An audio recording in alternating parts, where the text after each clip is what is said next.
Hi, this is Rob. I'm looking forward to talking with you for a little bit, and hopefully you'll find this fun, interesting, or whatever it might be. When I was raising my children, who are now in their 30s, I don't know how this started, but I used to say to them periodically when something happened that was surprising or different, or maybe sometimes even troubling, I'd say, well, anything can happen in this wacky, wacky world. And we'd laugh. And that's kind of how we kind of looked at adversity, at least to some extent. And I didn't realize at the time, but maybe there was a message that kind of get ready because we're in for something. Inevitably, something is going to take us by surprise, maybe even take our breath away, challenge our assumptions, and that sort of thing. So, anyway, it seems like right now, we're facing a pretty wacky world, and a world that's scary, and so I've been thinking about that saying that anything can happen, and I think that we knew this, we know this, and we have different ways that we deal with uncertainty in our lives. Um, that saying, anything can happen in this wacky, wacky world, conjures for me humor, kind of a lightness in the face of difficulty. But interestingly, there's a poem that has a whole different flavor to it, that by Raina Maria Rilke, that has been really very much thematic in my both my personal life and also in my professional life as a grief counselor, as a seminar leader, trainer, teaching people about grief, and it's a poem that I learned about from a man who I met at one of my seminars when I was teaching in Boulder, Colorado. He came up to me and we chatted after the talk, and we established a friendship. And for quite a while, whenever I came back to Boulder, he would invariably sign up for another seminar, and we'd get together over lunch. And I remember once or twice we went for a hike around Boulder to a place that he liked a lot. And we stayed in touch, and we'd mail each other things. And I remember getting an email from him with a lecture by David White that really has stayed with me for many, many years. I had heard of David White, the poet and teacher, but I never really listened to a complete lecture, and I saw how he taught, which was fascinating to me. As a poet and as a teacher of poetry, he would say a poem, reflect on it, say it again, reflect on it, and say it again. And through that kind of learning process, you kind of go right into the poem and begin to understand it from inside. So the poem that was on that tape that my friend sent me is called "It's Possible," and the notion of the phrase "it's possible" is one that to me conjures hope, obviously possibility. Maybe something could come of this. Maybe there's learning, maybe there's growth, maybe there's an opportunity here. It's also the possibility that this will be terrible, that this will be unbearable, the possibility that we could die, the possibility we'll be alone. So it has everything in it as a phrase to me. It's possible. That's how the poem starts, with that very simple phrase, it's possible. I should say before I recite the poem that the translation that I'm most attached to and most touched by is by Robert Bly, also a poet and translator. And, I looked for different translations because Rilke wrote it in German. And some of them resonate more, of course, than others. And I remember writing an article for the Journal of Clinical Psychology that was based on this poem. And I used a different translation that didn't quite capture the poem for me the way Robert Bly's translation does. which is so interesting because almost when I think about this poem, I think about the translator really conveying the power of the poem in English being really important to reference and say, Robert Bly, thank you for this translation, because it just brings to me the value of the poem to life. It's possible. I'm pushing through solid rock in flint-like layers as the ore lies alone. I'm such a long way in, I can see no way through and no space. Everything is close to my face, and everything close to my face is stone. I don't have much knowledge yet in grief, so this massive darkness makes me small. You, be the master. Make yourself fierce. Break in. Then your great transforming will happen to me. And my great grief cry will happen to you. I'll repeat the end. You, be the master. Make yourself fierce. Break in. There's a kind of desperation or demand that I hear in that portion of the poem. Be the master is saying you're better than who you think you are. Be the master. Break in. Then your great transforming will happen to me. So if you break in, you're going to be transformed, and it is a great transforming, and it will happen to me. And my great grief cry will happen to you. But you have to come in. You have to come in, or else it's not going to happen. That's how I understand Rilke's poem. I can be in the most horrendous, lowest depths of despair, darkness, claustrophobia, and I feel powerless. I don't even know what's going on. I'm lost. But I have enough within me to say, break in. You're masterful. You're strong. Break in.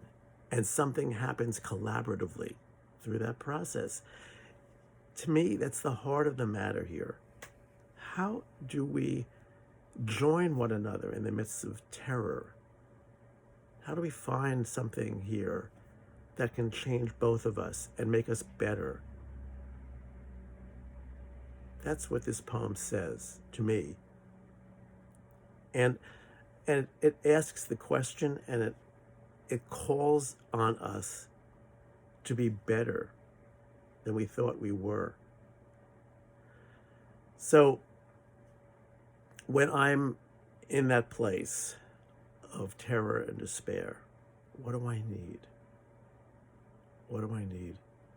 I took this poem, I used to give a lot of seminars around the country, and I would almost invariably read this poem. And eventually I learned it because I read it so many times to myself and in public settings that I learned it. And I must say, there's nothing like learning a poem because you know it in a way that you just don't quite know it when you recite it while reading it. I don't know all the poems that I love, but I made it a point one day just to learn my core poems. And when we meet other times, I'll share some other core poems that just stay with me in a very deep personal way and I put them to memory for that purpose, so I'd know them better. So I took this poem really around the country, and I would recite the poem, and I'd say, let's talk about it. What does this poem mean to you? So I had an opportunity to talk to hundreds and hundreds of people over the course of years, and they would teach me what the poem meant. And I learned that there are so many ways to look at this poem, so many perspectives to see it in. Who are we calling out to from the lower depths of our despair? Who do we call out to? It could be to a helper, to a friend, to a partner, to a lover, to say, come in, I need you now. I need you to be brave with me. It could be to your therapist. It could be also, could be to ourselves. It could be, I'm looking for a part of me that could be strong here, that can help me through this within myself. So it could be an inner cry. Find within myself what I need to get through this. It could be a cry out to God, to a higher power, saying, I can't do this without you here. Teach me what I need to know. Come, help me through this. I can let go if you can come here and take care of me. It could be a cry to our mother or father. They may be long gone, but I want them, I need them now. I've been feeling that a lot in the last several months. My mom died about 7 or 8 months ago. I miss her like crazy right now. I think of her all the time because I feel like there's something about your mother that can help you through really hard times. And it brings me back to the child in me that wanted my mom. And sometimes she wasn't there for me. So there's so many ways we can look for help. And I think that's what this poem speaks to. So, I think we're all in a place now where we need support, where we need a good friend, where we need someone we can trust, where we know that we can just let down, cry if we need to cry, and someone to hold us. I think is what we need.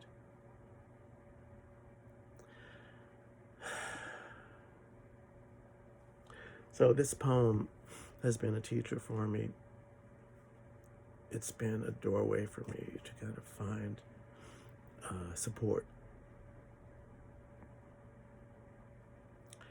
I hope that my sharing the poem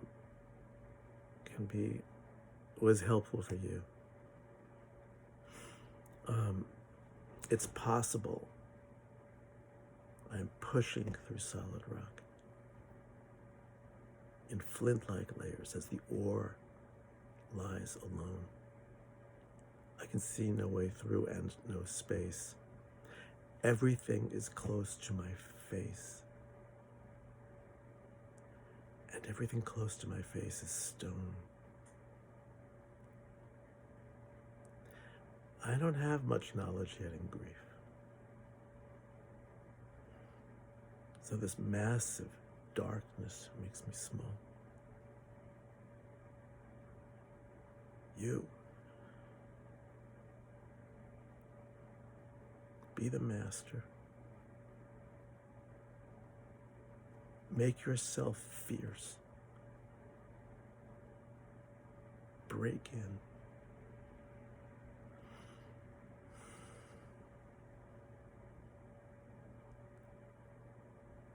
Then your great transforming will happen to me. And my great grief cry will happen to you.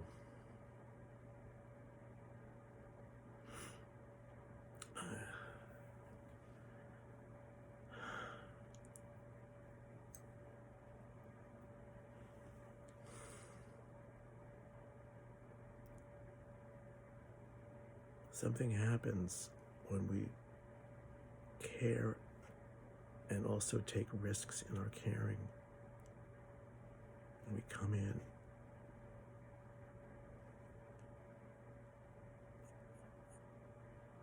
my partner Teresa and I have been really drawn to the work of John O'Donohue, particularly his book Anam Cara. And he talks about what it means to be a soul friend. And what I take from his description of a soul friend is someone who can join deeply, can care with risk,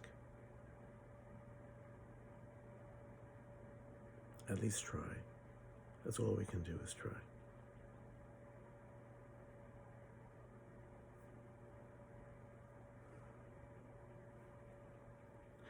So, my hope is that when I teach this way, when you spend some time with me in this format, that there can be some value in a mutual way. This is my first time doing this way. And I'm really hoping that this can be a sharing. So I'll be back, and I'll probably have something else to say. Thanks for listening. Love you.